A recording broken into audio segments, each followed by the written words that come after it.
ಹಸಿದು ಬಂದವರಿಗೆ ಹಂಚು ತಿನ್ನುತ್ತಿದ್ದ ಈ ಶಿವಣ್ಣನಿಗೆ ಇಂದು ತುತ್ತು ಅನ್ನ ಸಿಗುತ್ತಿಲ್ಲ. ನಾನು ಯಾರಿಗೆ ಅನ್ಯಾಯ ಮಾಡಿದ್ದೇನೆಂದು ನನಗೆ ಈ ಶಿಕ್ಷೆ? ಹೇಳು ದೇವ, ಹೇಳು. ಅಯ್ಯ, ನನಗೆ ತುಂಬಾ ಹೊಟ್ಟೆ ಹಸುವಾಗ್ತಾ ಇದೆ. ಯಾರಾದ್ರೂ ಭಿಕ್ಷೆಯನ್ನು ನೀಡಪ್ಪ.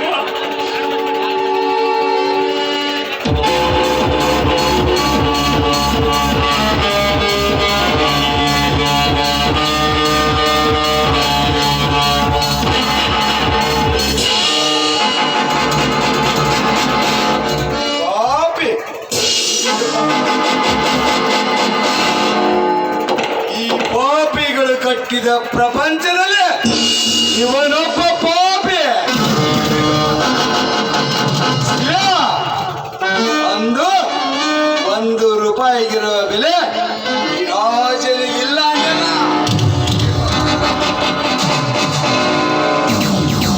ಆದರೆ ಇಂದು ಅದೇ ₹1ಗೋಸ್ಕರ ಈ ಹುಲ್ಲತ್ತಿ ಬೀದಿಯಲ್ಲಿ ಭಿಕ್ಷೆ ಬೇಡುತ್ತಿರುವೆ.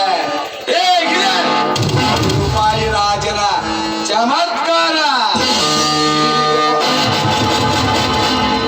ಸೇಡಿಗೆ ಸೇಡು ತೀರಿಸಿಕೊಳ್ಳದೆ ಬಿಡಲಾರ ಈ ರೂಪಾಯಿ ರಾಜ.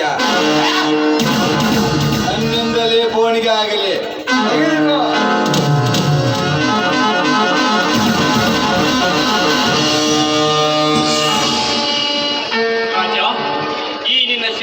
ಕಾಲವೇ ಉತ್ತರ ಕೊಡುತ್ತದೆ. ಆ ಕಳ್ಳನಾಗಲಾರೆ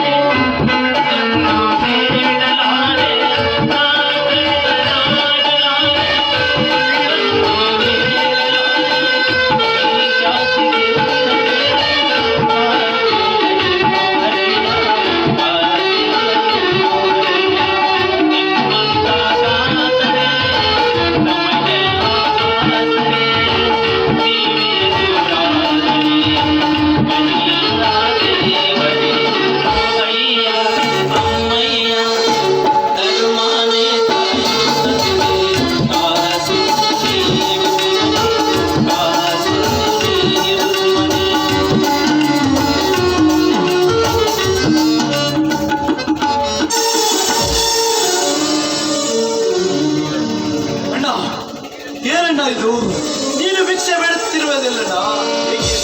ಹೌದು ಬಾಬಾ, ನೀವು ಯಾಕೆ ಭಿಕ್ಷೆ ಬೇಡ್ತಾ ಇದ್ದೀರಾ ಹೇಳಿ ಬಾಬಾ. ಕೃತಿ, ಈ ಭೂಮಿ ಮೇಲೆ ಹುಟ್ಟಿದ ಪ್ರತಿಯೊಬ್ಬ ಮನುಷ್ಯನಿಗೂ ಜೀವಂತವಾಗಿರಲು ಮುಖ್ಯವಾಗಿ ಬೇಕಮ್ಮ ಗಾಳಿ, ನೀರು, ಅನ್ನ.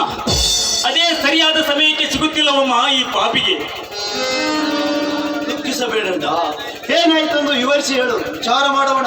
ಹೇಳ್ತೇನಪ್ಪ, ಹೇಳ್ತೇನೆ. ಅರಮನೆಗೆ ಹೋಗಿ ಅನ್ನ ಕೇಳಿದ್ದಕ್ಕೆ ಆ ಕಾಂಚನ ನನ್ನನ್ನು ಮನೆಯಿಂದ ಹೊರ ಹಾಕಿದಳಪ್ಪ. ಅದಕ್ಕೆ ಹಸಿದ ಬಟ್ಟೆ ತಾಳಲಾರದೆ ಭಿಕ್ಷೆ ಬೇಡ್ತಿದ್ದೇನಪ್ಪ, ಭಿಕ್ಷೆ ಬೇಡ್ತಿದ್ದೇನೆ. ಕಾಂಚನ, ಬೀದಿಯಲ್ಲಿ ಬಿದ್ದಿರುವ ನಿನಗೆ ಆದ್ರೆ ಬಟ್ಟೆನ ನನ್ನನ್ನ ಹೊರಗೆ ಹಾಕಿದೆಯಲ್ಲ, ನನ್ನನ್ನು ನಾನು ಸುಮ್ಮನೆ ಬಿಡುವುದಿಲ್ಲ. ರಕ್ತಕಾಯಿ ಕಾಯುತ್ತಿರುವ ಬಟ್ಟೆಯಿಂದ ಬಚ್ಚಾಗುತ್ತೇನೆ. ಬೇಡ ಅರ್ಜುನ, ಬೇಡ. ಈ ನಿನ್ನ ಆವೇಶ ಒಳ್ಳೆಯದಲ್ಲ. ಸಮಾಧಾನ ಮಾಡಿ ಪಪ್ಪ.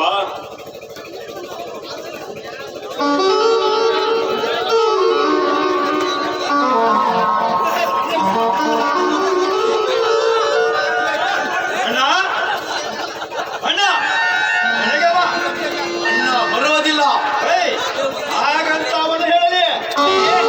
ನಾನು ಹೇಳಿದರೆ ಅರ್ಥ ಆಗೋದಿಲ್ಲ ನಿನಗೆ.